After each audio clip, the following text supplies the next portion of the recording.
Oh, Tashidele. Hello, everyone. Tashidele, Tashidele. Welcome back to the session. And I hope all of you are doing fine. Yeah. So please take a moment to bring ourselves in the present moment. You can do short breathing exercise.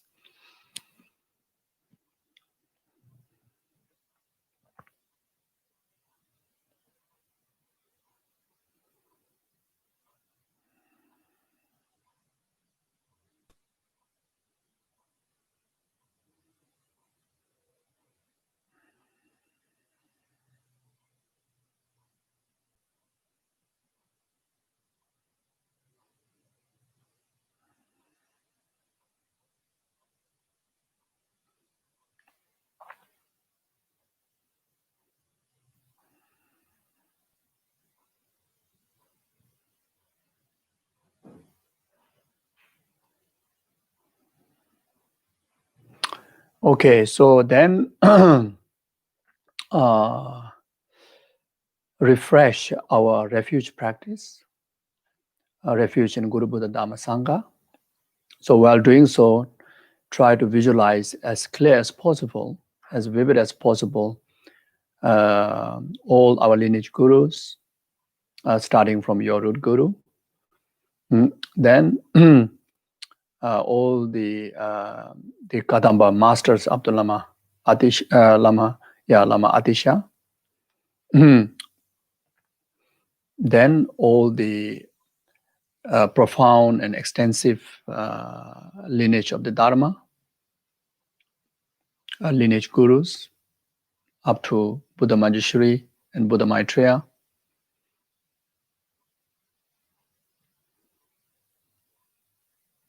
And feel their presence of their omniscience towards oneself and the rest of the sentient being.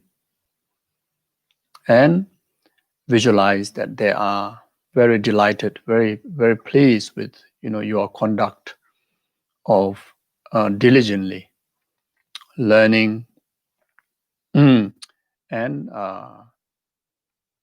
taking the Lojong teachings as a guideline into our day-to-day life, and seeing, even though it may be minor, but seeing progress, a little transformation, through the result of practice in accordance with the Lojong commitments and Lojong practices.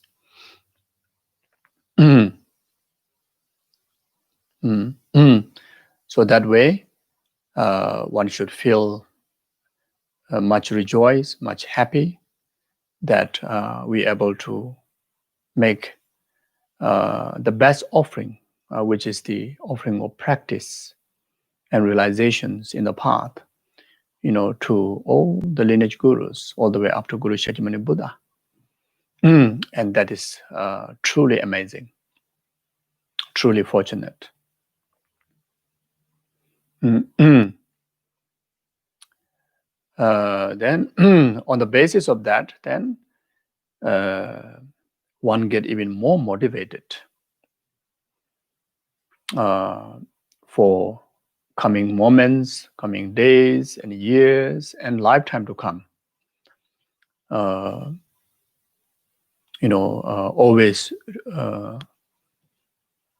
Always be inseparable from Lojong commitments, be inseparable from Lojong practices, be inseparable from wisdom of emptiness and attitude of altruism, bodhicitta.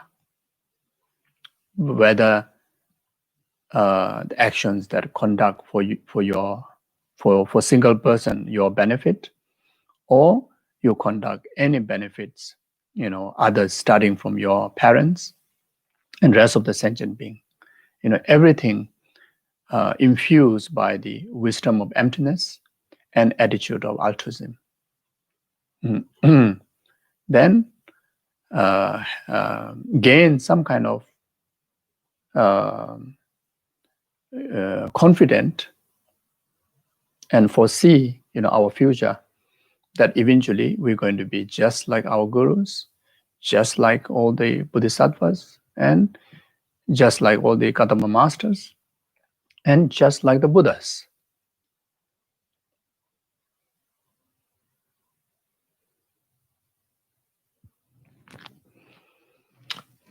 Sanje Chodan Soje Chona La Janju Bado Dane Jasonje Daje Jinzo Jebe Sonamje Dola Benje Sanje Drubara Isho Sanje Chodan Soje Chonam La Janju Bado Dane Jasonje Daje Jinzo Jebe Sonamje Dola Benje Sanje Drubara Isho Sanje Chodan Soje Chonam La Janju Bado Dane Jasonje Daje Jinzo Jebe Sonamje Dola Benje Sanje Drubara Isho Kange dojene zone dawa damje pambejre dambejene denze bango damde lan chaze Tonye nyinje sondo jobe lama zejo kanje dende go chana bemo denze nja zola sowa depso da ye chinje lo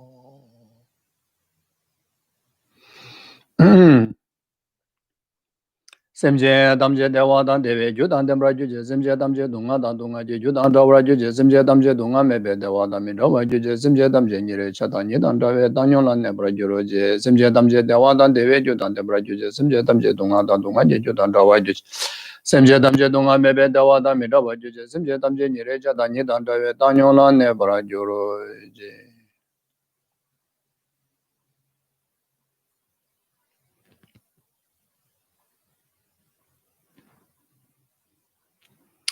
Okay, thank you. Yeah, so last two sessions, we went through the Lojong commitments. And the number of the commitment in various commentaries, even in the root texts, varieties of numbers are there. And for this, in this commentary, the actual numbers, there's a 17, but there's one addition that makes 18 commitment. So beside what you see in the text, the what added on is the commitment to purify your greatest delusions first. So that is the one of the commitment. So whenever I would say, while we are engaging in the practice of Lojong, or while we are being in the spiritual practice or Dharma practice, one of the commitment, one of the tasks is detect among all the delusion, what delusion arises the most. That is very important. We have to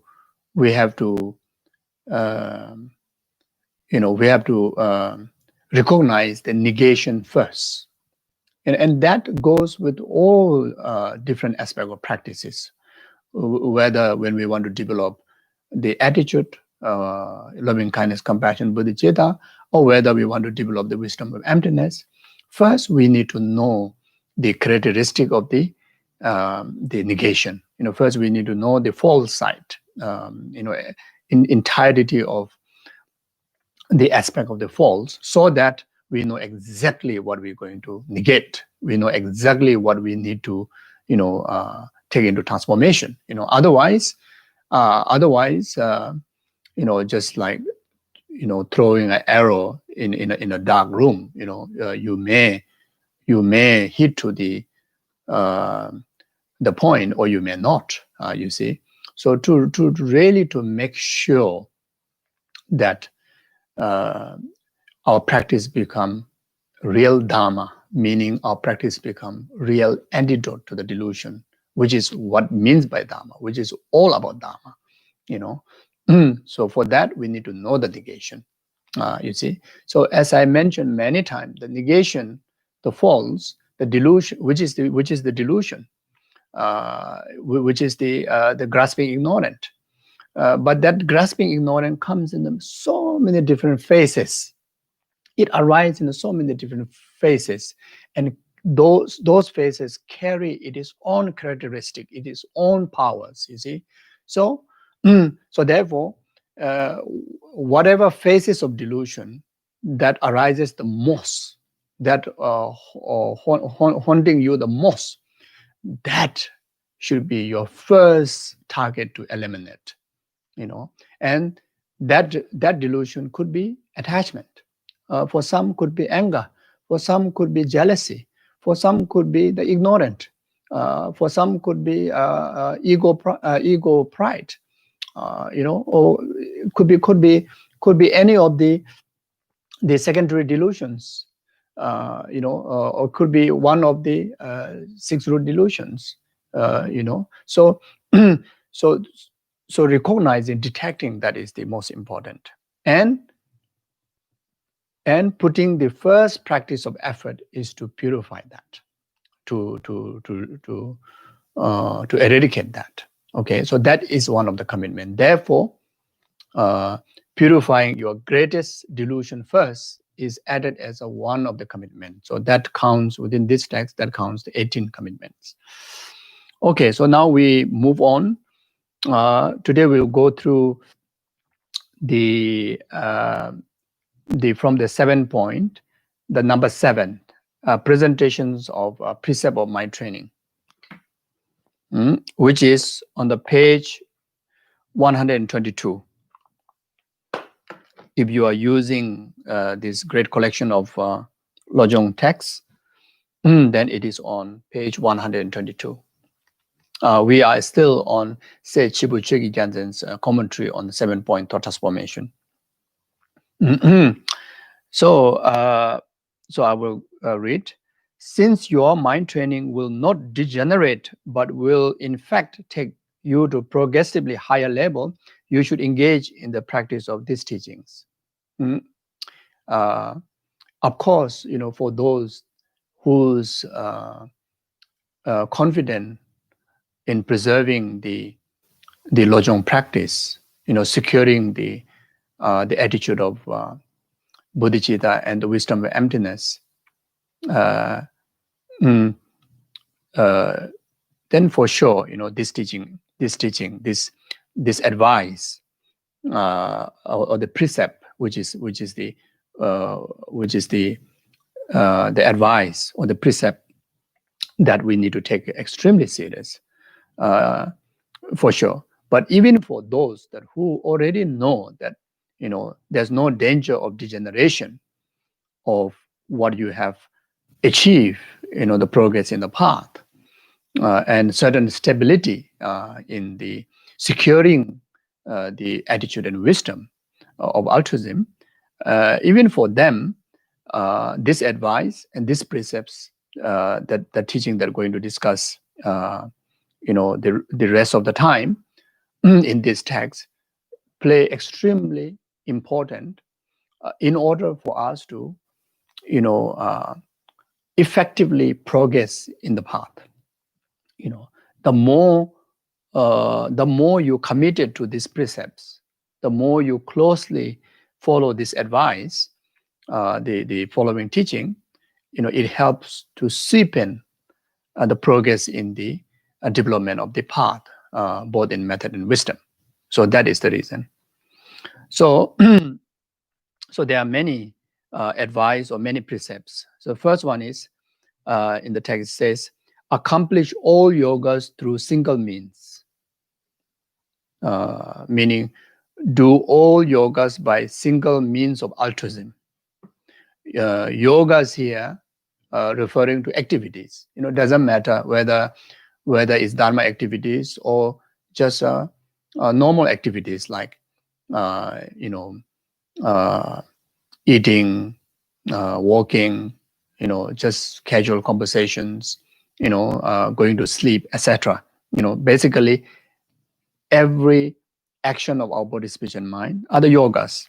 And of course, those of this spiritual practice.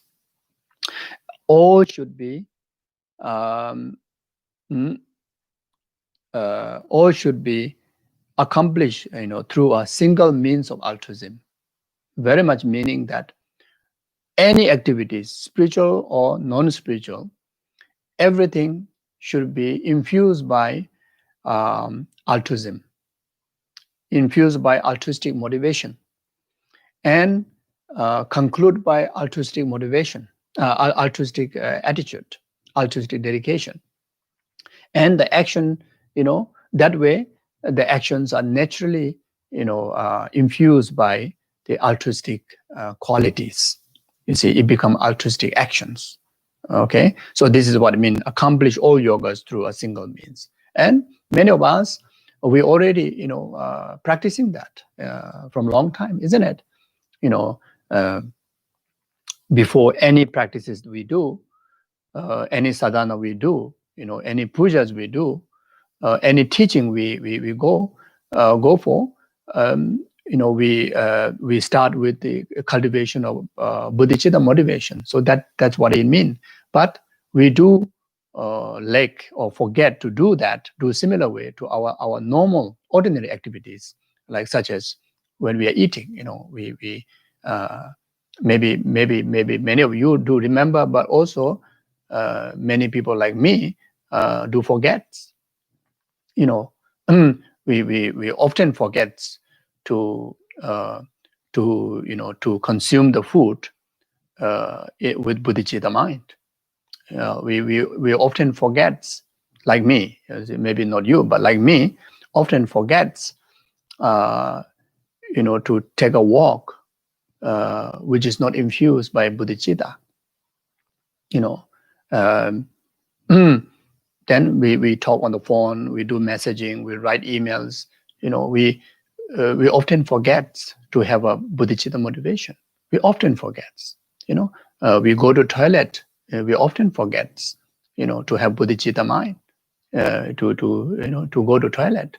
We how many times we go to wee kaka, but most of the time, no bodhicitta. Just go there, wasted, especially people who take long time in the toilet, who wasted so much of your time. You see, so it's abundant opportunity, but we forget. So you see, and basically, the spiritual kind of activities and the non-spiritual kind of activities, when you compare, we have so little time that given to a spiritual kind of activities. Let's say doing sadhana practice, how many hours we give, maximum 3-4 hours a day, you see. But the rest of the time, including sleeping, is non-spiritual practice. But if we infuse by bodhicitta motivation, then everything become our spiritual condition, spiritual practice, you see. So like that. It's very simple, but we do forget. So this is why this is very important advice, very important precept, for us to remember every single thing we do, It's, in fact, if we're able to do that, if we're able to train like that from today onward, how wonderful it is, even before we talk to someone, just to have this very delightful, open-hearted, big-hearted kind of attitude in your heart going on. Then after that, you give a nice call, or you give a call. Even you want to scold somebody on the phone, also generate bodhicitta.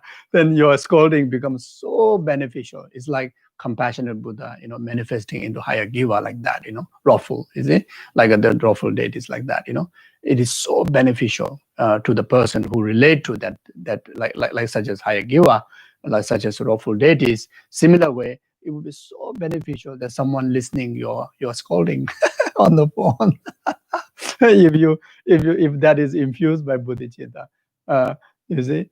But then, but you see, so if the scolding infused by bodhicitta motivation, in fact, that is not a scolding. You see, that is not a scolding. That is a skillful means, to effectively, help someone. Maybe to change someone from bad habit to the right, like etc. Like that. It is so practical, unbelievable practical. You see, and it's so simple, isn't it? It is so simple. It is so simple. just need to remember. That is the problem. We just need to remember. You see, and at the beginning, we need to have a lot of reminders. A lot of reminders. For me, I find most effective reminder is like the Om Mani Padme Hum, reciting Om. Just whenever your mouth is free, always reciting Om Mani Padme Hum. Whenever your heart is, uh, not thinking particular events, then always, having concentration, the reason to recite Om Mani Padme Hum, that helps a lot, because that directly remind compassion, and in fact, in that directly remind bodhicitta, the bodhisattvas and Chenrezig, like that. You see, when you remember Chenrezig, naturally, it reminded the main characteristic of Chenrezig, which is the bodhicitta. You see, so that way is so wonderful with that kind of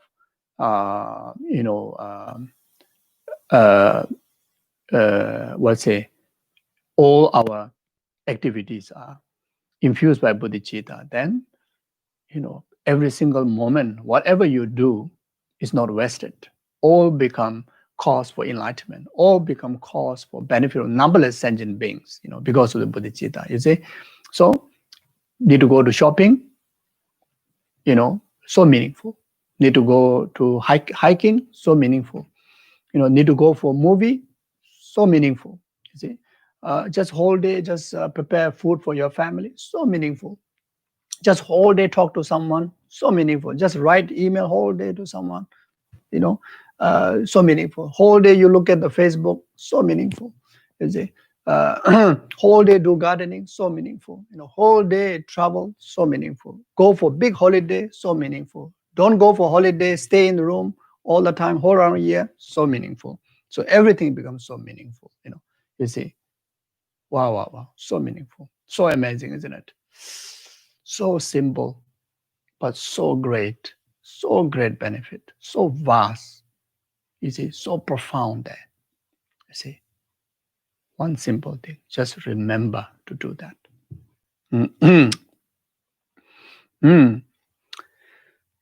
So the commentary here says, accomplish all yogas through a single means. Other spiritual practices have their own particular dietary requirements, moods of conduct, and so on, in addition to their yogic practices. For those who have entered the door of this mind training practice, it is sufficient to engage in all activities such as those pertaining to food solely by keeping in mind this mind training practice.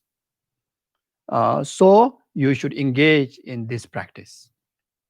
You see, food and etc. Whatever I mentioned before. You see, this mind training practice meaning the infusing all activities with bodhicitta and emptiness. You see, yeah, bodhicitta and emptiness. So whenever we talk about Mayanic altruism, even you just use one word, altruism, both one have to understand is talking about both the wisdom aspect and the method aspect.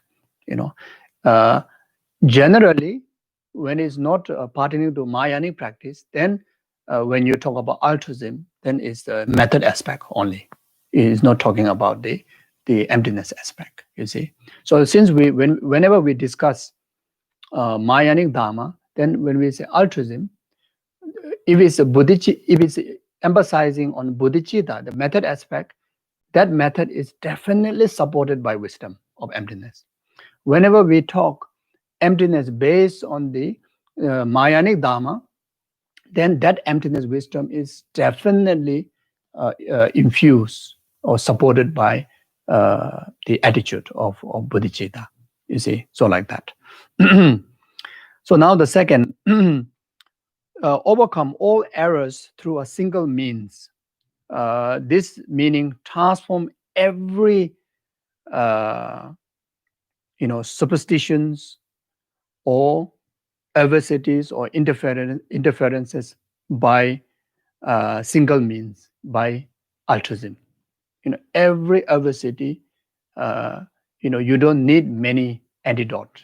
You just need altruism, altruistic mind, altruistic wisdom, altruistic attitude that or altruism will able to transform it. You see, all the superstitiousness, superstitiousness is one of the heaviest obstacle to the wisdom. One of the heaviest obstacle to understand the absolute truth. You see, so therefore, um, all the hallucinational views and all the superstitious mind, uh, can be transformed, through the antidote of altruism. So overcome all errors through, single means.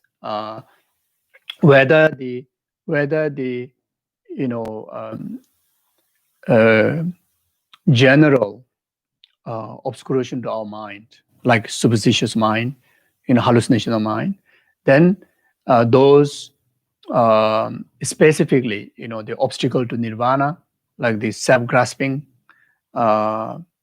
ignorant, then obscuration to omniscient, the tendency of the self-grasping ignorant, all this to be transformed, all these are error. So this should be transformed by single means, by altruism. And it is so true, isn't it? When we study other Dharma, other from other the ways of presenting the Dharma, either it's philosophy or Lamrim, or even from an instruction, that we receive from our gurus, everything falls onto, giving the tool of altruism as an antidote to overcome all the adversities that we go through, all the errors that we experience, including, obscuration to omniscient. Okay, now I read. The commentary says, some who are under Mara's influence fail to develop confidence in this spiritual practice.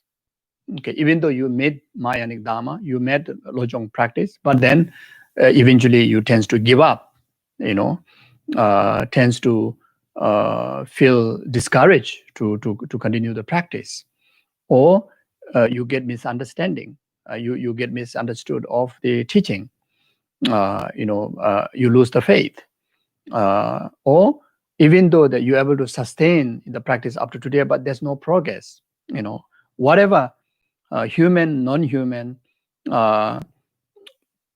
whatever kind of obstacle that can label as a Mara's influence are taking place in our spiritual development, and then that should be overcome by the single means of altruism.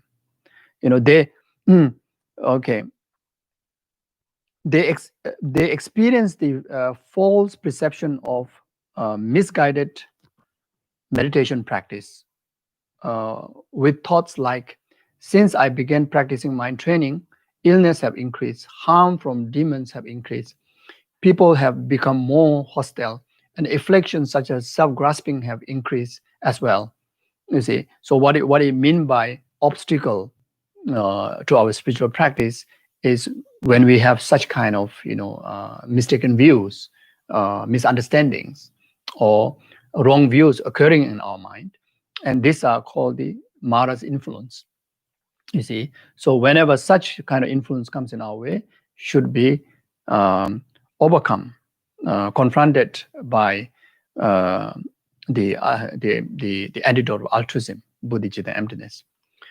I continue to read. Based on such thought, or for no particular reason, they lose enthusiasm for mind training and are in the danger of turning away.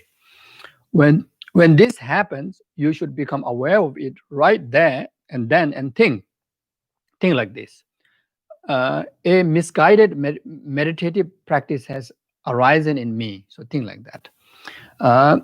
With a second thought, you should reflect like this.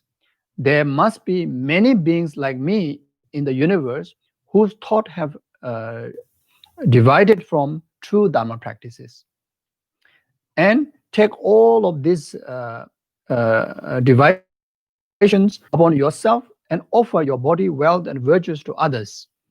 Imagine that because of this, the thought of those others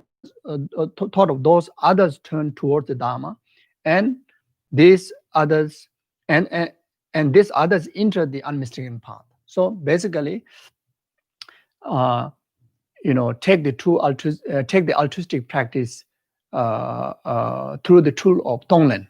Whenever such obstacle comes, then instead of getting lost completely, rather you acknowledge that there's such obstacles occurring, then rather take that obstacle as a reason to generate the altruistic concern to rest of the other beings that who may be struggling similar like yourself, and who really need a light to see the correct path into Dharma.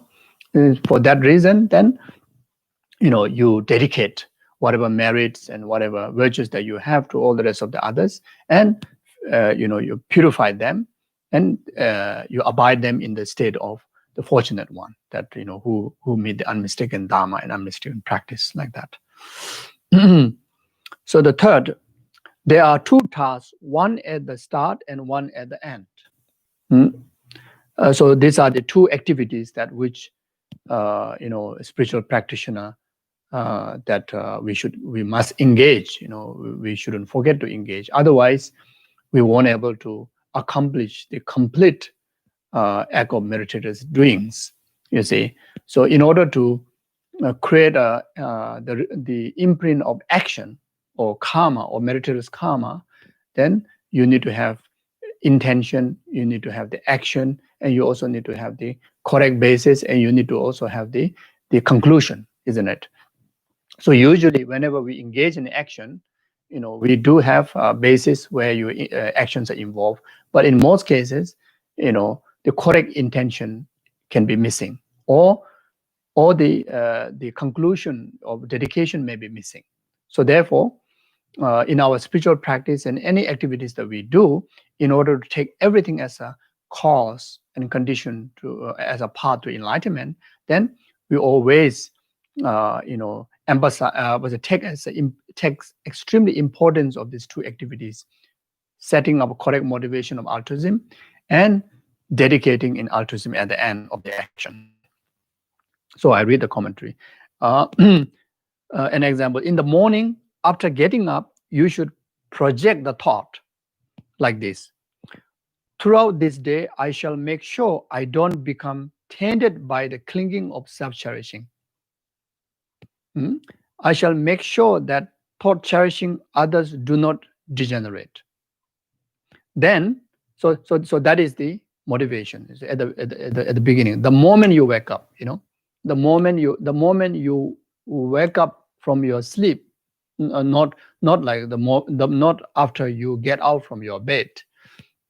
The moment you get up from the sleep, the first thing, the first thought, should think like this: throughout this day, I shall make sure I don't become tainted by clinging of self-cherishing. I shall make sure that thought cherishing others do not degenerate. You see, and so this is the either you can say the hints or the basis of the thought. On top of that, then you can translate according to to those activities that you are intended to engage. You can also generate the intention not just for today. You see, usually, like what Shantideva says, as long as the sentient being remain, may I too remain there to dispel the suffering of them, like that. You see, so and in other sutras and the commentaries, teaches that you see, like yourself, becoming as a wish-granting jewel for the benefit of numberless sentient beings, temporary happiness after the ultimate happiness. So you just simply dedicate, like again, Shantideva's teaching, like whoever see me, remember me, think of me, etc. So you can those are the basis of the thought. Then you can add, whoever. In the text didn't say that whoever I need to message on the Facebook, message on the WeChat, WhatsApp, it didn't say that. But so now you add all this You see, if you are spending a lot of time in those activities, then even whoever that I have communication with, messages in those through those internet bases, that all be the cause of their virtue, their happiness, temporary happiness up to the ultimate happiness or enlightenment. May all my activity, may my all engagement activities with these people, that may I be the complete cause to ease, eradicate their suffering and the causes of suffering, the delusion and karma, and abide them completely freedom from all the oceans of samsara, all the way up to a state of full enlightenment, like that. You see, so so you can add all of those. Then you motivate this altruistic attitude for entire rest of the future lifetimes. Then particularly this life, particularly this year, this month, this week, this day, and in particular that very action that you're going to do right after this thought, which could be your toilet, which could be your brushing teeth, which could be washing your face, whatever it may be. May that also be may that be complete cause for eradication of numberless sentient beings, suffering it is causes. May it be complete cause for numberless sentient beings temporary happiness up to the ultimate happiness, enlightenment, like that. So you see, so this is so meaningful if we able to do that every morning. So this is so wonderful to also create an environment oneself to secure peace and happiness in the midst of very challenging world, very challenging job place, maybe very challenging in the family. It could be challenging anywhere, but in the midst of those challenges, you still can able to secure inner peace and positivities. Can able to do so depend on how strong such altruistic motivation that you're able to generate in the morning. You see, like that. Then at the end, okay, yeah, so like that. So now here I read, then during the day remain sustained by the vigilance that accompanies everyday activity. When going to bed at so like that. So you see, so this attitude, the influence should carry on even to those activities. While you are engaging in those activities, one should be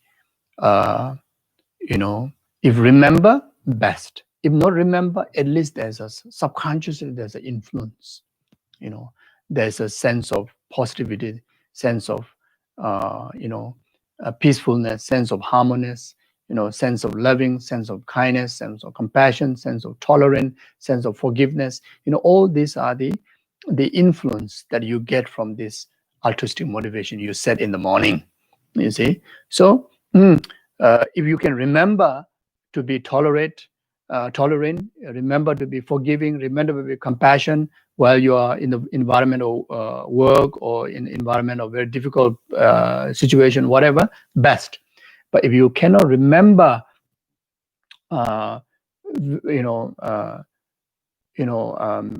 fully, but at least there's an influence subconsciously of those virtuous qualities. So that way, then we're able to make our actions by its nature also as a virtue. Not just it become virtue by the influence of the intention of virtue, but by its nature also we can able to secure as a virtue.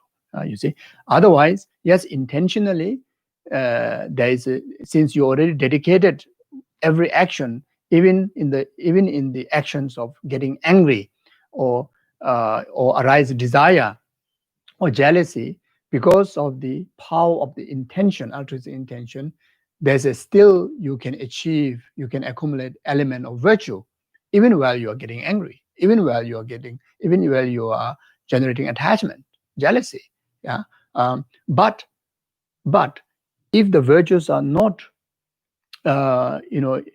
the influence is not expressed obviously, then the action of anger by its nature is non-virtue. So the action of the anger cannot be virtue, you see. But action of anger can able to transform into virtue if the influence take a very obvious influence to the time of arising anger, you see. So as I mentioned before, if the time when you are arising anger can able to manifest fully the influence of the altruistic motivation in the morning, then that anger aspect is not an anger by nature. It becomes a skillful means. You see, you will not bring harm to other like how the anger will bring harm to other. You will rather that anger like, not an anger, but it anger like. You see, it is just simply manifests into wrathfulness, but is not anger by its nature. Why? Because it is totally taken, taken control by the intention of altruism. You see, like that. So you see, so there are three aspects: completely negative by intention, by the action of anger, completely negative. And there's a like an anger, ruffle expression, which is by nature is anger, but there's also element of virtue which is influenced by, there's an influence of the altruistic intention.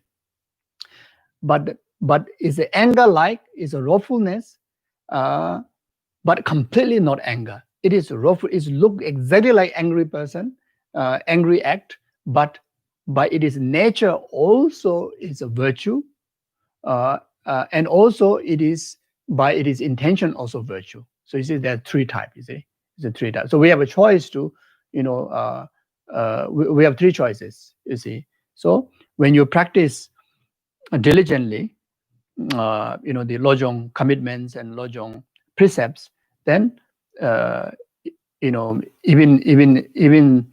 when you require to manifest certain firmness, certain wrathfulness, you can transform that as a skillful means rather than committing heavy negative karma of delusion like that. So similar goes to attachment. Similar goes to attachment. The attachment at the causal stage, at the intention stage, is a virtue. But in the actual engagement of the action of attachment, can be three types. You see, totally non-virtue, delusional, or by its nature is a delusion, but then it has its also benefit of virtue because of the influence of intention. You see, but then that which is a completely virtue, it's act like desirous act, but is completely, it's simply skillful means, and especially in Tantra, even more profound transformation methods are there. But in sutra, yes, there is a method to transform the anger, attachment into a path. But as far as concerned the anger, in sutra, in sutric method, like in a sutric method, there's no method to transform anger by its nature, transform into a virtue. But attachment and such as what do you call the other delusions, can have a way to transform, but not an anger. You see, but Tantra got both like that. You see, so it's a very important training, very important wisdom. Because we have so much influence and habituation of delusions. So the delusions are like kind of our companion all the time, all the time there. You see, so so if we don't at least able to infuse by the intention, in order not to commit the totality of negativities out of the expressions of delusion, then is huge failure, huge losses. huge accumulation of negativities. So least, I think, least that we need to have at least a correct intention, even though we are unable to have the antidote, lively presenting at the time of arising of the delusion, but at least the intention should be there. And that, I think, we are capable to do so. Even that also we cannot do, then as a practitioner is a big failure. Is a great failure. You see, great loss of our capability. You see, like that.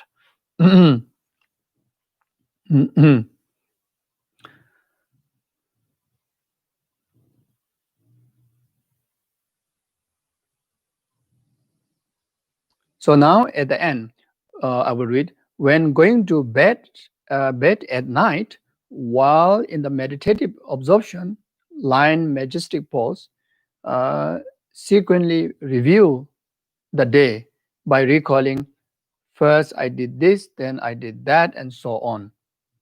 If you detect any transgression, it is stated like this. At that instant, enumerate your faults and recall your teacher's instruction.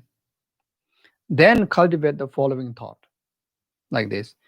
Isn't it amazing that there are people like me who waste their precious human existence and bring harm upon themselves? Thinking thus, appeal for forbearance and declare and purify your negative karma and cultivate the resolve to forsake this in the future. If you have not committed any transgression, then rejoice, thinking, I have indeed made my human existence meaningful. Dedicate the virtues towards the aspiration to realize this practice in your mental continuum. Also make the aspiration prayers, may I never be divorced from the true awakening mind throughout all my lives. So this is the last action of any activity, and in the time frame of 1 day or 24 hours, then is at the time of going to bed.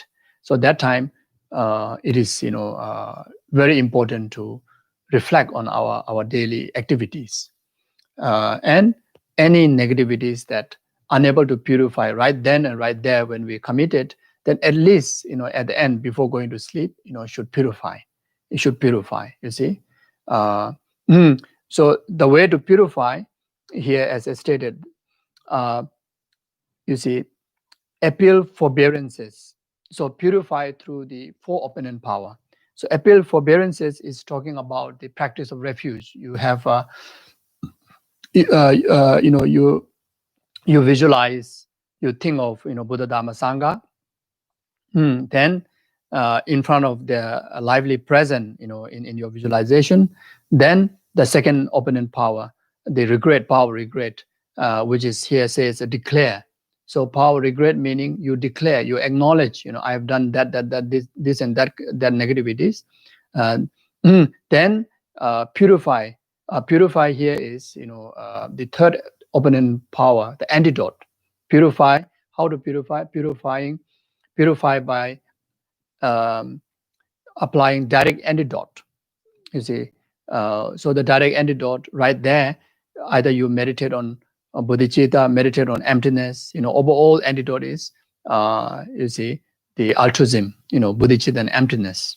Whether any negativity committed in relation to self-cherishing mind, the bodhicitta will be able to purify it.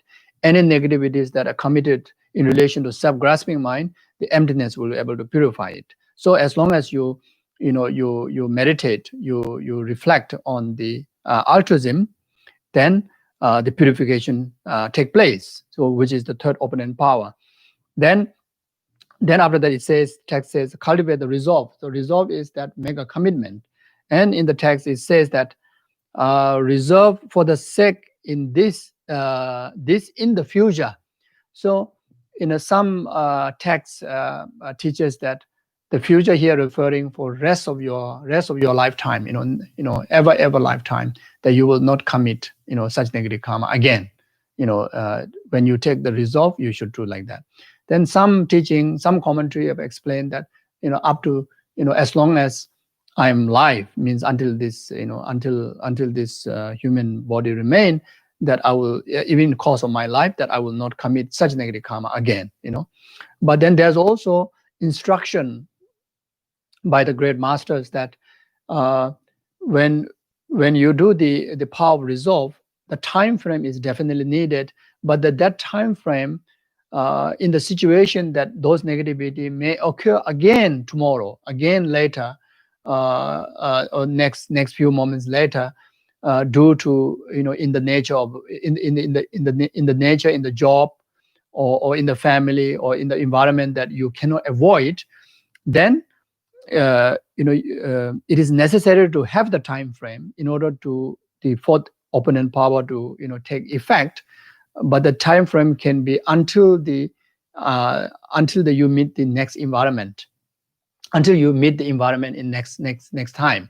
So that could be tomorrow morning, or that could be 5 minutes later, that could be one minute later. So or at least you can just find a safe zone, at least for 1 minute, that you don't have to face the environment that you will commit the same negative karma again, in order to purify the negative karma that you just committed. And you want to purify because you understand this negative karma will increase, will has a power to increase, and will become so heavy, and will be so difficult to purify in the future. So for that reason, you want to purify immediately, right after you committed. Then you go to find a safe zone, where there's no environment of such committing. Then there's until next minute, or until next 5 minutes, the even course of my life, that I will not commit such negative karma again. You see? So this is important in order to take the effect of the purification by the four operating power.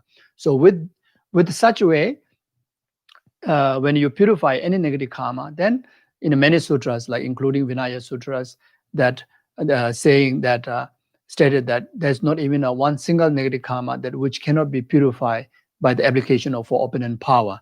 So that means even how heavy karma, even the heinous crime that you commit, but if you're able to purify like that, then you're able to truly able to stay clean. You see, so like that. So at least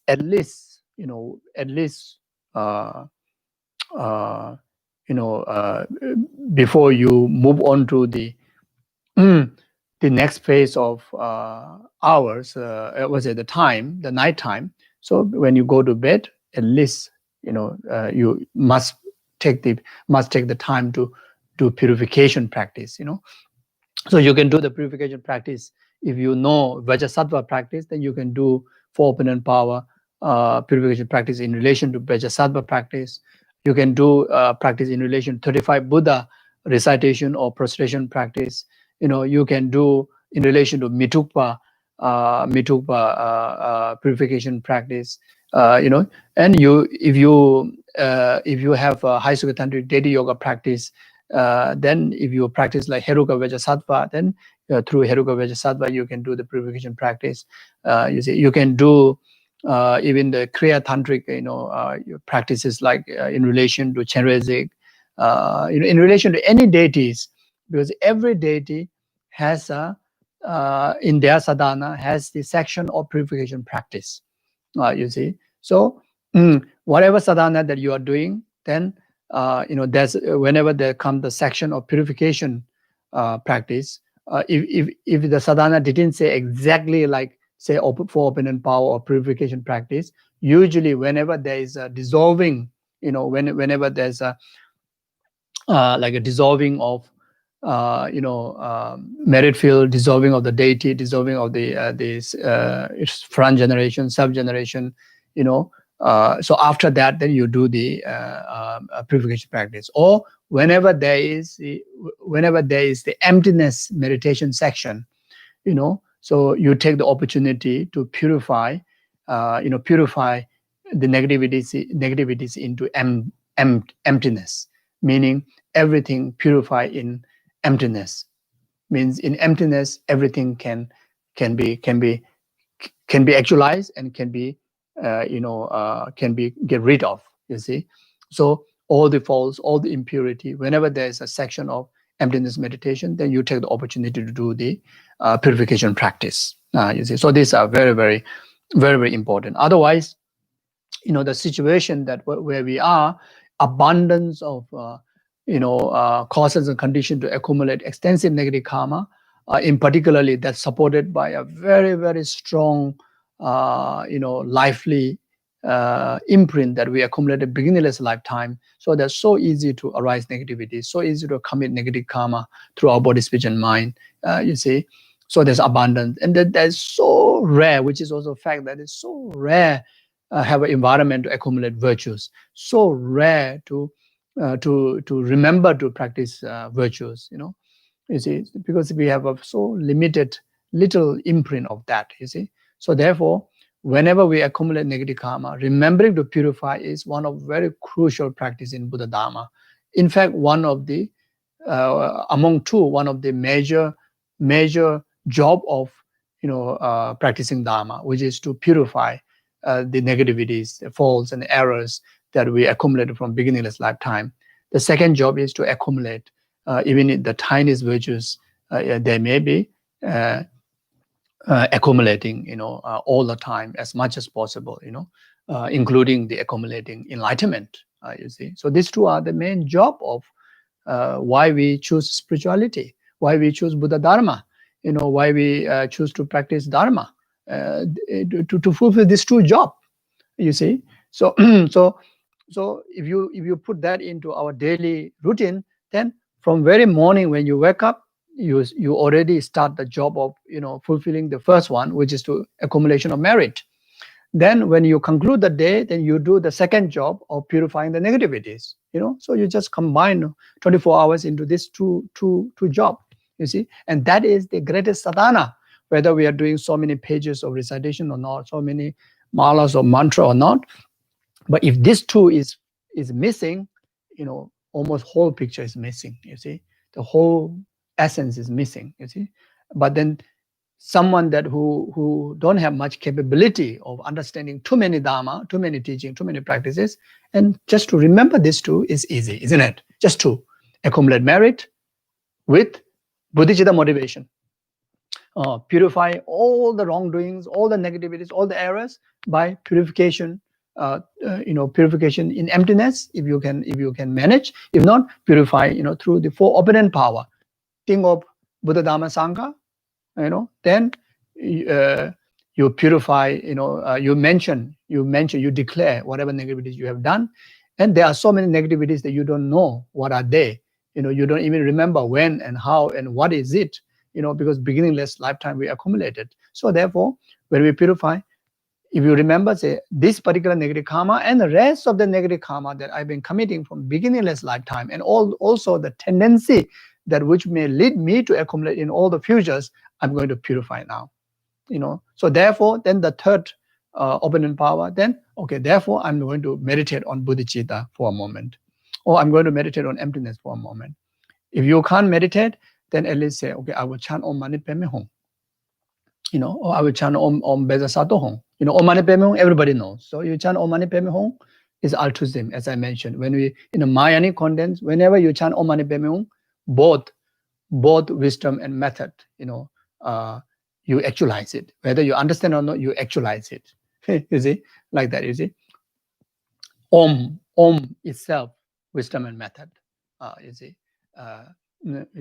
Then Mani is the method, bodhicitta.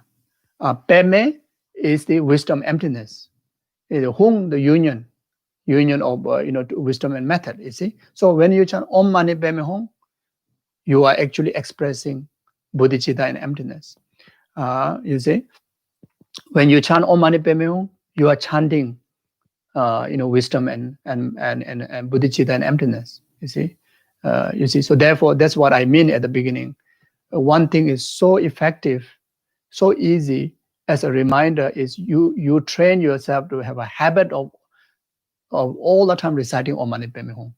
Whenever your speech is free, Om Mani Padme Hum. You see, like that. And whenever your thought is free, then remember to recite Om Mani Padme Hum, and your capability to reflect on the meaning, because you're reflecting on bodhicitta emptiness. So powerful, you see. So that's the antidote. Just simply, I want to purify Om Mani Padme Hum, Om Mani Padme Hum. You recite few rounds, then you apply the antidote. Then after that, the fourth one, okay, until tomorrow morning, even course of my life, if someone put a gun on me also, I'm not going to commit the karma again, same karma again, like that. Is it? So this, I think, anybody can do, isn't it? It's not difficult, isn't it? Isn't it? Yeah. So this is so important. These are so important. Unbelievable important. Otherwise, it's like the time passes, the day passes so fast. Getting old so fast. You see, even conventionally, in actual reality, our death may be the next moment, and without using this, precious human capability to purify as much as negative as possible, that which we've been committing beginningless lifetime, because we never had such kind of fortunate life before. You see, that's the fact. You see, so if we're unable to do the job this lifetime, oh no, then that's the big mistake and big loss.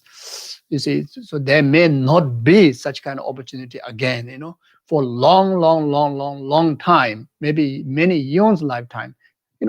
Can imagine. You see, so therefore can't afford to miss doing this two simple job, accumulation of merit, even it is very tiny one. You say, don't wait, we cannot wait, say, I will only accumulate merit if the merit is big one, if the virtue is very big one.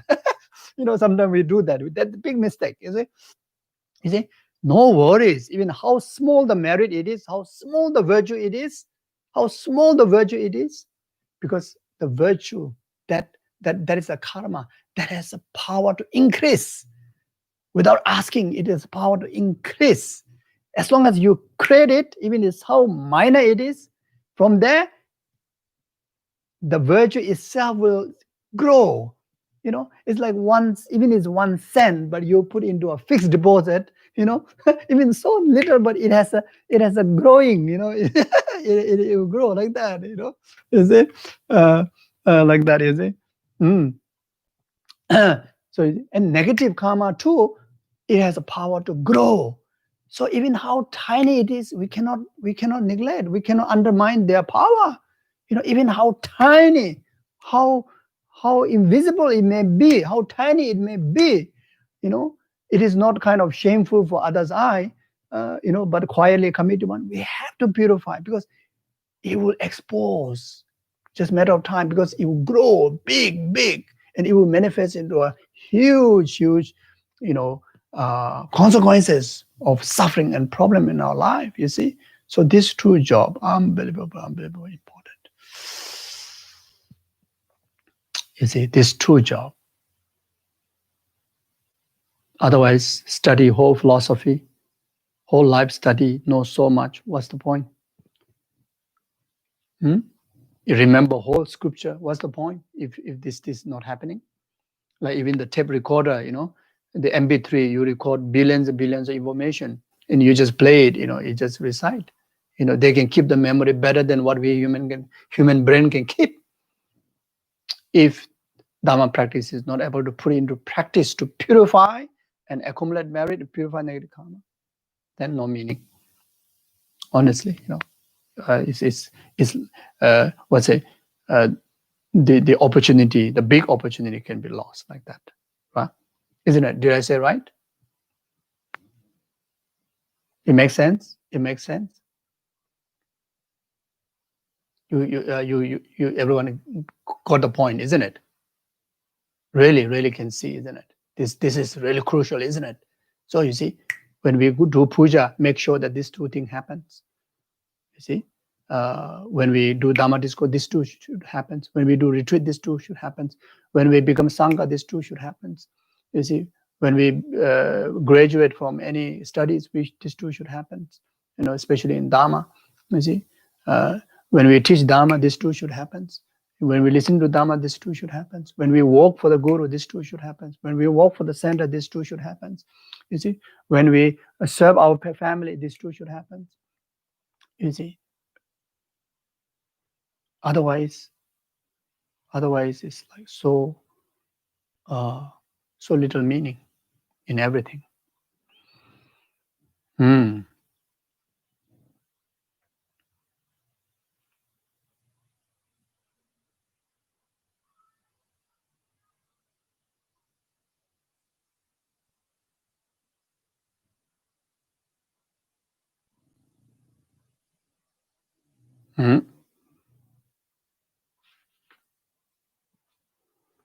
Okay, so so now the fourth one. Forbear whichever of the two arises. Meaning endure the both whichever arises, both the virtue or the non-virtue. Meaning when good thing comes in our way, two can refer to virtue, non-virtue, or pleasant and unpleasant. Whatever arises, whatever comes in our way, both should be taken on the path to enlightenment. Both should be taken path to enlightenment. So in that way, everything is meaningful, including samsara is meaningful. You see, if that's unable to do, even happiness, even virtue also becomes so little meaning.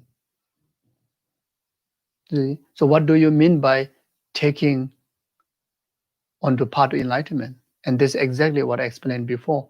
If it's any negativity, take the opportunity to purify them, through the antidote of altruism. If any good thing comes in our way, enhance them, through the attitude of the altruism. And that become the cause or become a path to enlightenment. So I read, if you suddenly come into a great fortune, do not become arrogant or become attached to it.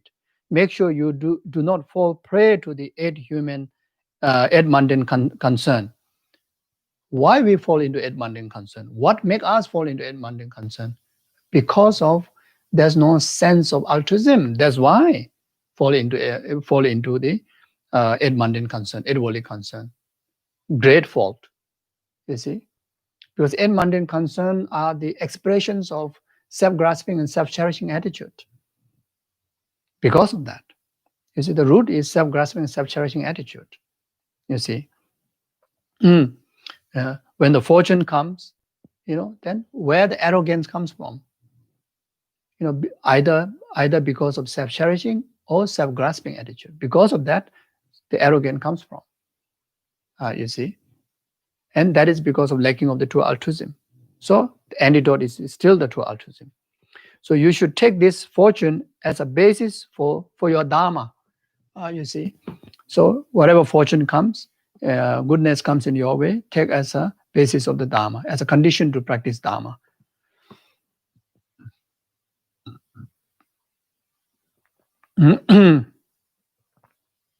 Condition to practice true altruism.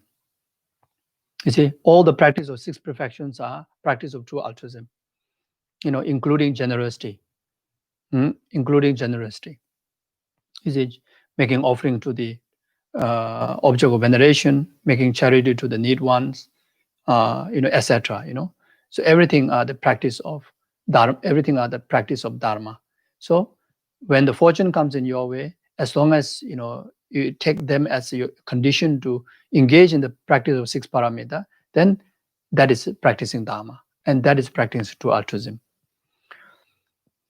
I read, some people who attack followers, some people who attack followers and material gifts become conceited by this. They despise others and do whatever comes to mind. You must discard such behavior. Yeah. So these are done by the arrogance. Likewise, if you experience a misfortune such that the only thing that seems beneath you is the water following under the bridge, Do not become depressed or demoralized, wondering how such an unfortunate person like me could exist. Do not be so downcast you are incapable of training the mind. Hmm?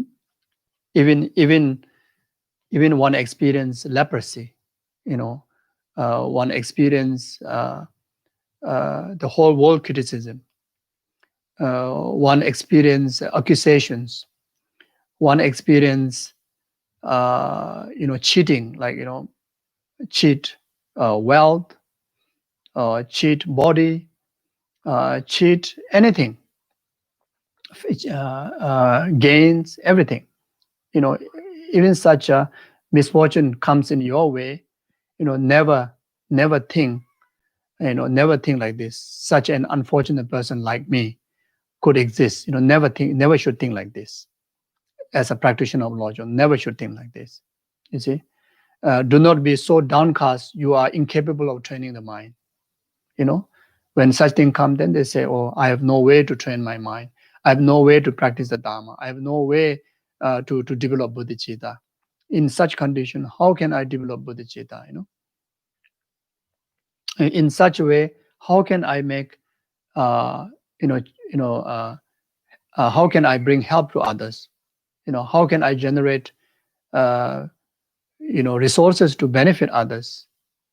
You see, like there's one example, there's one beggar met Buddha, and the beggar expressed to the Buddha that how poor he is, how vulnerable he is, how misfortunate he is, and there's a lot of caution raised. Why am I like that? Why I become like that? Then Buddha replied to him that because you never practice generosity. Then he says, how can you say to me like that? Well, while I have nothing, from the physical energy, from material possessions, I have nothing. How can you say that I can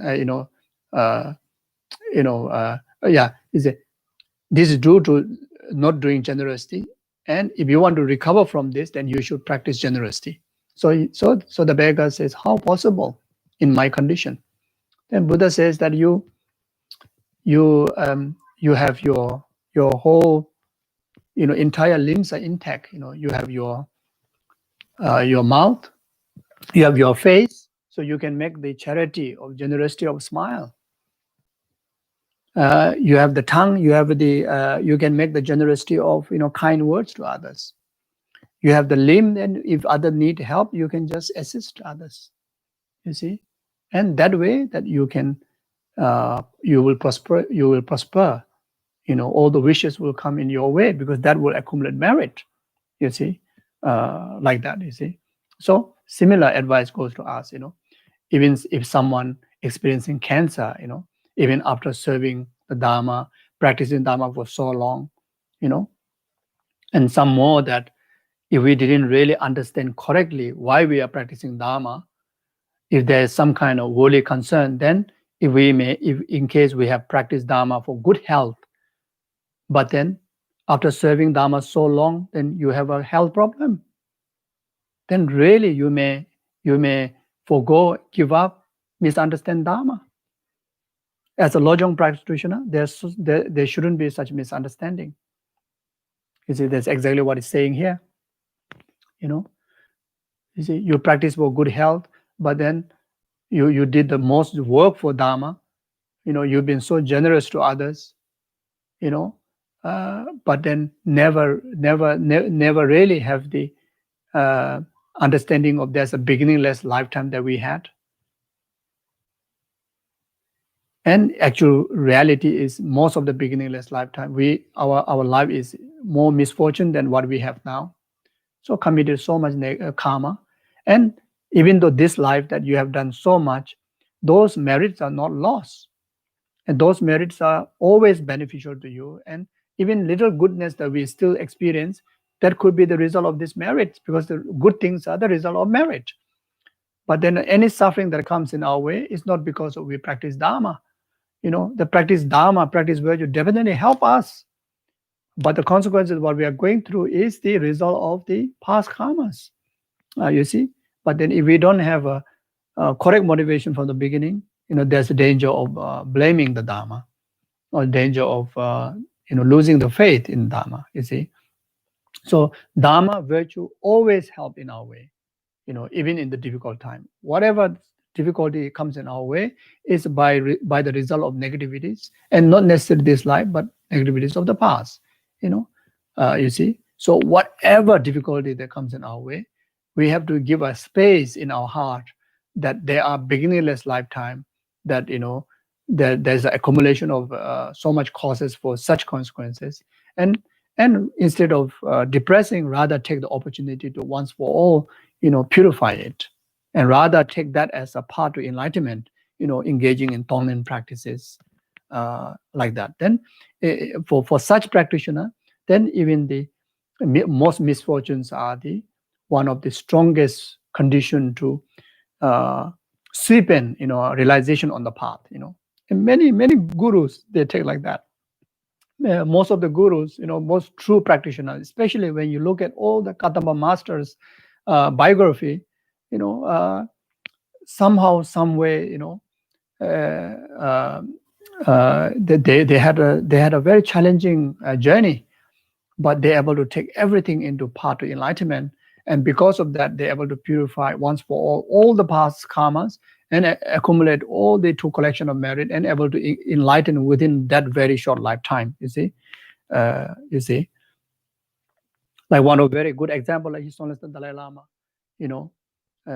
all sentient being, even though like mainland China, some of the government, they really mistreat, but Dalai Lama never, retaliate or even generate anger, or even say negative things about them, but rather generate compassion, rather, always put them in the circle of dear one, and these are the power of taking adversities onto the path to enlightenment, to develop bodhicitta, because everything he expresses through bodhicitta is an amazing example, like Kyabje Lama Sopa Rinpoche, you see, like that. All you are spiritual gurus, who really inspire us up to today, they all practice like that, isn't it? Mm. Mm.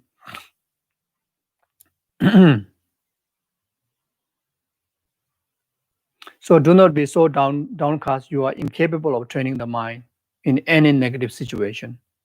Very important, because we are full of negativities, isn't it? We are full of problems.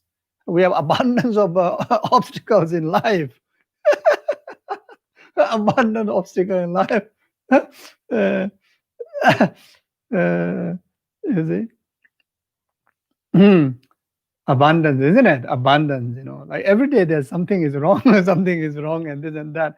But then in the practice of bodhicitta, in the practice of the altruism, all those misfortunes, all those difficulties, never become difficulties, all those are actually so helpful, really uplift you, really make you stronger every day, It's like a very tough teacher, very kind, compassionate, but very tough teacher, holding a small stick and just, nodding onto your head, reminding you every day like that, the problems are out there like that, isn't it? But when you take into the path to enlightenment, every single day you see, you become stronger, you become more resilient, you become positive, Of course, when good things happen, of course, so wonderful, But even bad things happens, is like, it doesn't affect you, Even it comes in your way as ordinary person, but it doesn't last. It doesn't last in us. It doesn't affect us for so long, because the antidote take effect so fast, because we have the painkiller Panadol to altruism, to all our day-to-day problems. You see, like that. So this is so wonderful. Mm. Mm. Mm. So instead, reflect compare to the constant constant in degree and intensity between the happiness of the higher realm and the suffering of lower realm existence. The contrast between pleasant and unpleasant state of the human existence is not so immense. So without further distraction, I shall focus on my spiritual practice. You see, so some, we many human, we human have this nature of like, whenever problem falls into us, as if like you are the only one, all the problem, entire universe problem fall onto you alone. You alone.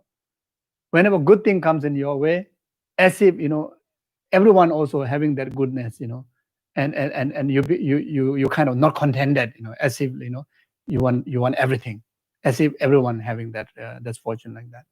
When the bad things are like, no one is having problem, only you are alone having trouble. You see, human nature. You see, so in that content, in that kind of nature like ours, it's good to compare in the reality existent within the six realms. You see, so whenever fortune comes in your way, don't boost our arrogance, because when you look up to the gods, their fortunes, their fortunes is like numberless times greater than ours. You see, so nothing to be boast. Yeah, you see. So even in the human realm, there are so many others that the others quality that that you don't have. Even though you may have something greatest one, but that it could be only one quality that you have the greatest, other people may not have. But others has so many qualities that which you don't have. You see, so there's nothing to boast, nothing to feel arrogant. Really has to be stay grounded, humble. Humble.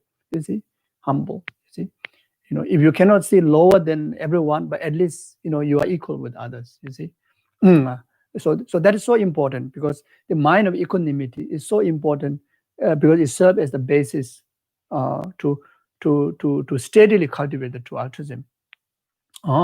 Then when we encounter misfortunes, then compare with the reality of animal realm. Then more than that, hungry ghosts. Then more than that, hell being. Okay, hell being, hungry ghosts. Maybe say I don't see them. I don't see them. So put aside. But animal we see, isn't it? How many fishes that suffer in the ocean? Just imagine the seafood around the world. How many animals suffer? How many animals suffer? In some country, they even those we in Australia, the very loving dogs, very loving cats, but some country even the dog they eat it as a food. Even the cat they eat, even the snake they eat. They almost eat everything, every creature they eat. You see, so much suffering, so much suffering. So it's like completely, controlled by a human grasping, human greed. You see, you see. So think of them. The suffering, how much problem we go through is nothing. You see, nothing. Then among the humans, there are so many people who live in the war zone. 24 hours. Gunshot, missiles. You see, so some they live whole life in the prison. Some live whole life under someone's abuse. We are not in that position.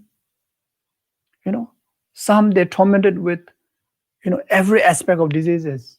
Even how unhealthy your body may be, one kind of chronic disease that we may be experiencing, but we are not experiencing whole chronic diseases, isn't it? But there are people who have all sort of diseases together. So thinking of them, you see, you really cannot depress. Rather you get motivated to cure even whatever problem that you're going, overcome that, and to live a long and The reason for that is because you want to bring benefit to all sentient beings. You see, so get motivated. How sick you are. Be motivated. Don't give up. For the benefit of numberless sentient beings to service, that I must recover. In case if I don't recover, never mind. I will make sure with this true altruism, I'm confident that next life, I will be reborn even better life, healthier life, younger, more energetic life, more conducive life, to continue my legacy of bringing benefit to numberless sentient beings. How like those great masters, who come back to reincarnate. You choose, with the confidence of emptiness, confidence of bodhicitta, you can able to really determine where you want to get born. You see, so if this body is really not coping, this body is by nature is already finishing finishing because of totally destroyed by illness or by nature of age or whatever, then don't cling on to it. Rather still stay motivated. You see, but if there's a way to recover, then motivate to recover. For the benefit of numberless sentient beings. You see, so we cannot be weak. So this is so relevant to us, isn't it? So relevant to we ordinary human's mind, isn't it? Oh, so relevant, isn't it? You see, so this teaching is so relevant, and I find it so yummy. It's so it's like like the most effective, like the Panadol. Panadol. Of course, this one will cure ultimate diseases. Panadol. I give an example. Panadol is so immediate effect. Like that. Yeah. So for this, give a quotation here. Even if you are prosperous like the gods, pray do not be conceited. Even if you become as destitute as a hungry ghost, pray do not be disheartened. So remember that. Okay? Oh Buddha.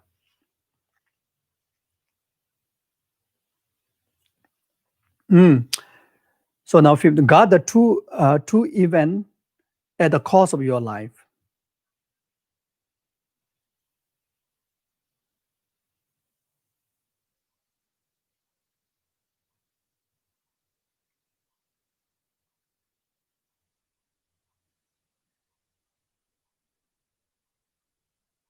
So guard the true event.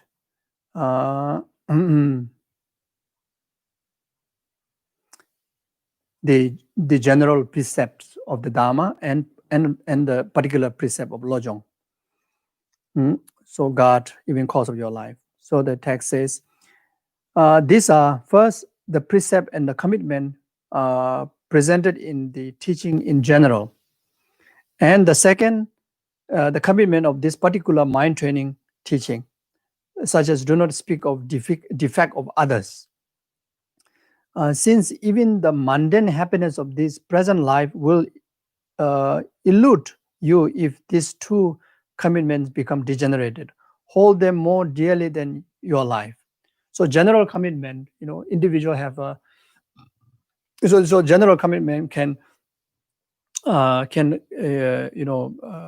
in a true way. One is the general commitment that comes from the general Dharma principle, such as if able to benefit others. If not, at least do not harm others. Like these are like a common general precept of Dharma. Then the observation of karmic law, cause and effect, observation of refuge practice. All these are the general precepts.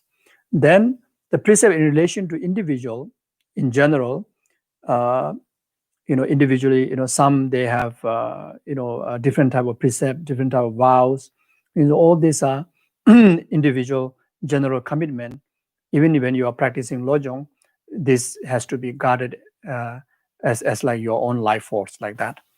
Then the Lojong's commitment that we have discussed, about 18 commitments.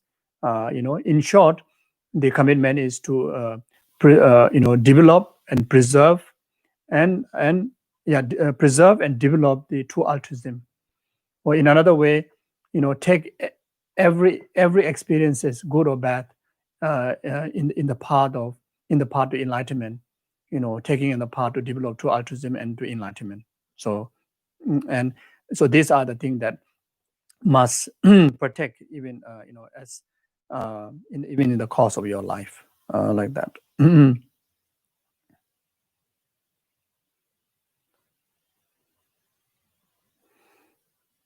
Train in the 3 difficult challenges. The first one is recognizing. The first challenge is recognizing the delusion as a delusion and able to remember to apply the antidote. That's the first challenge. Second one is that able to pacify them, able to get control over them. Third one is eradicate completely from its root. So these 3 are the difficult challenges. So the text says that when eliminating the affliction, in the beginning, it can be difficult to remember the antidotes. In the middle, it can be difficult to overcome the affliction. And at the end, it can be difficult to eradicate the continuum of the affliction. So affliction. So therefore, make sure you accomplish these 3 without great difficulty. So we have to practice from now on. Practice from now on. That's why learn the characteristic of different delusion, very important. Then after that, then also learn the different antidotes to different delusions, you see, and also to understand the overall antidote, which is true altruism for any delusion. Then as just mentioned, one of the 18 the commitment, the whatever delusion arises the most, that should be eliminating. You start with the controlling them, suppressing them, then that suppression, supported, that suppression eventually helped by the antidote to bring total eradication, from the root. So we have to train from now. You can train with the delusion that which appear the most in your way. So then eventually you can able to do that to any of the other delusions. To train, first thing in the morning, put on the armor with the respect to all the 3 stages. So that's why, as I discussed before, the way to train is at least the 3 stages: the motivation, engaging in the activity, and the dedication. At least these 3 things must remember. Train ourselves to remember. Morning to remember to motivate bodhicitta. Then while engaging in the activity, try to remember whether your activities are harmonious with your motivation or not. Then at the end, doing purification and doing dedication correctly. So this is the way how we train ourselves in the 3 difficult, even to make ourselves no more difficulty in these 3 difficult challenges. When the affliction actually arise, recall their antidote, counter them, and cultivate the resolve. Cultivate the resolve by thinking like that. From here on, I shall never allow the affliction to arise in my mind. Okay, I will stop here. Yeah, so we have one more session to go. So the coming Sunday will be the last session for this round. So I will try to finish by that session. I have to finish. Yeah. Okay. Thank you very much. So we do short dedication. Yeah. So whatever merit accumulated through this session, and all the merit accumulated by past, present, future Buddhas, yourself, and all the sentient beings, be the complete cause for numberless sentient beings to purify all the suffering it is causes, and may this merit be complete cause for all the sentient beings to actualize from temporary happiness up to the ultimate happiness, enlightenment. May this collective merit be complete cause for all the people and all the sentient beings who pass away, in particular last 49 days, to overcome their suffering of death, suffering of intermediate state, suffering of rebirth, and able to actualize perfect Mayan rebirth in the Mayanic environment where they meet the perfect Mayanic Guru and actualize full enlightenment there.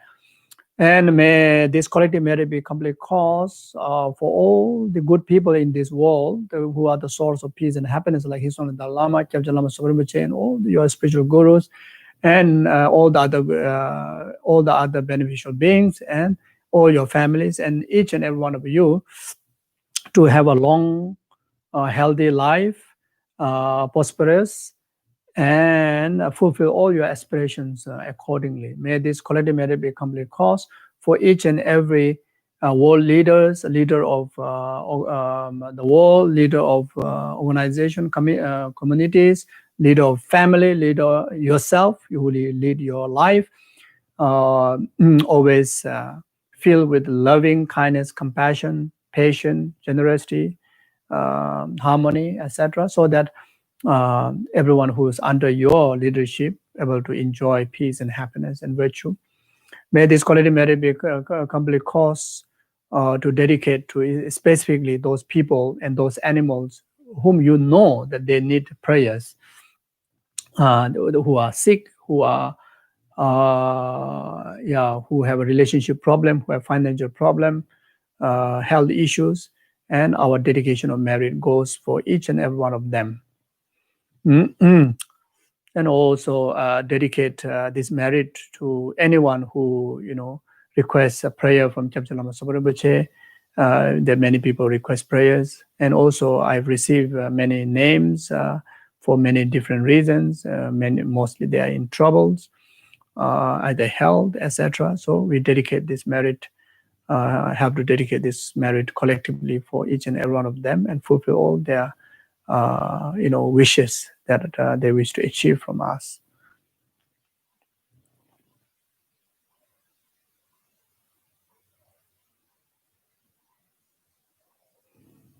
May this collective merit be complete cause for each and every one of us to be able to practice accordingly what the Lojong teaching teach, so that we can able to make our life most meaningful, most beneficial for the rest of numberless sentient beings, all the way up to the ultimate benefit, full enlightenment.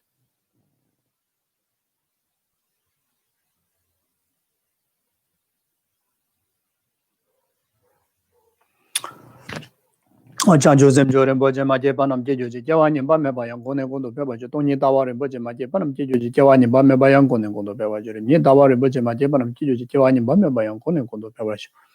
Carrera Veco, Shingan dependent de Wamali, Chenrezig, what is the Jazo Ishabe, Sit about the dangerous Tozo Change Jango Jave, the Jobe, Coso Dogo, Chosunko, limit to drop. Taso de Jagundo, Jabe, Jawagundo, Yanda, Namada, Tameji, Bella Longe, Sadanam, and Derabzon, Doje, changing Goma, Yodo. Okay, thank you very much. And please, if you have time, do read through the same. Read through the text that we have covered, and try to apply into our day-to-day life. Okay, thank you very much. Take care and have a good day ahead. Thank you. Take care.